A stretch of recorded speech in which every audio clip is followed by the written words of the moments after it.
शिवसेनेकडून नक्की कोणाकोणाची उमेदवारी अर्ज आज आपण इथे दाखल केला? शिवसेनेच्या पक्षप्रमुख आणि राज्याचे उपमुख्यमंत्री एकनाथ शिंदे साहेब यांच्या पक्षाच्या आदेशाने शिवसेनेच्या महापौरासाठीच्या उमेदवार सुचिता रुपेश म्हात्रे यांचं फॉर्म भरलेलं आहे.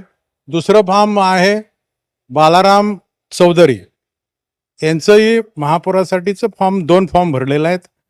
आणि शिवसेनेच्या उपमहापौरासाठी अस्मिता प्रभुदास नाईक यांचं फॉर्म भरलेलं आहे. आम्ही कालच आपल्या मीडियाच्या माध्यमातून शिवसेना भिवंडी महापालिकेच्या निवडणुकीमध्ये महापौर आणि उपमहापौरासाठी उद्या अर्ज भरणार आहे.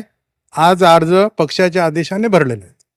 काय वाटतं आता ज्या पद्धतीनं परिस्थिती निर्माण झालेली आहे, भाजपाने उमेदवारी अर्ज दाखल केलेत, आपणही दाखल केलेत, अशा परिस्थितीत नक्की महायुतीतला तोडगा निघणार का हा तिढा वाढत जाणार? नाही, हा पक्षाच्या प्रमुखांचा विषय आहे.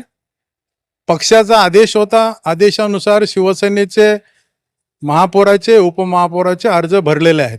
त्याच्यामुळं याचा निर्णय अंतिम हा पक्षाच्या प्रमुखांच्या लेवलला होईल. या पद्धतीनं सुरुवातीपासून चर्चा होती की शिवसेना आणि कोणाच आघाडी यांनी कुठेतरी एकत्र येऊन ही निवडणूक लढवण्याचा निर्णय घेतला. अशा परिस्थितीत काय समीकरण दिसतंय?